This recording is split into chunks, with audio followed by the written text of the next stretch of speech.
Nipah virus ബാധയ്ക്കെതിരെ ജാഗ്രത പാലിക്കണമെന്ന് ജില്ലാ മെഡിക്കൽ ഓഫീസർ അറിയിച്ചു. നിലവിൽ കോഴിക്കോട് ജില്ലയിൽ നിപ്പ കേസുകൾ റിപ്പോർട്ട് ചെയ്തിട്ടില്ലെങ്കിലും രോഗലക്ഷണങ്ങൾ കണ്ടാൽ ആരോഗ്യ പ്രവർത്തകരെ അറിയിക്കുകയും അവരുടെ നിർദ്ദേശങ്ങൾ അനുസരിച്ച് പ്രവർത്തിക്കണമെന്നും സ്വയം ചികിത്സ പാടില്ലെന്നും DMO അറിയിച്ചു. പക്ഷിമൃഗാദികളുടെ ശരീരസ്രവങ്ങൾ, വിസർജ്യം എന്നിവയുമായി സമ്പർക്കമുണ്ടായാൽ സോപ്പ് ഉപയോഗിച്ച് നന്നായി കൈ കഴുകുക.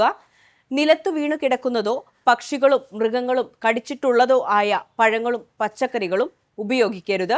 പഴങ്ങളും പച്ചക്കറികളും കഴുകി മാത്രം ഉപയോഗിക്കുക. പക്ഷിമൃഗാദികളുടെ ശരീരസ്രവങ്ങൾ, വിസർജ്യം എന്നിവ കലരാത്ത രീതിയിൽ ഭക്ഷണ പദാർത്ഥങ്ങളും കുടിവെള്ളവും അടച്ചു സൂക്ഷിക്കുക. തുമ്മുമ്പോഴും ചുമയ്ക്കുമ്പോഴും തൂവാല ഉപയോഗിച്ച് മൂക്കും വായും മറയ്ക്കുക. കൈകൾ സോപ്പും വെള്ളവും ഉപയോഗിച്ച് ഇടയ്ക്കിടെ കഴുകുക.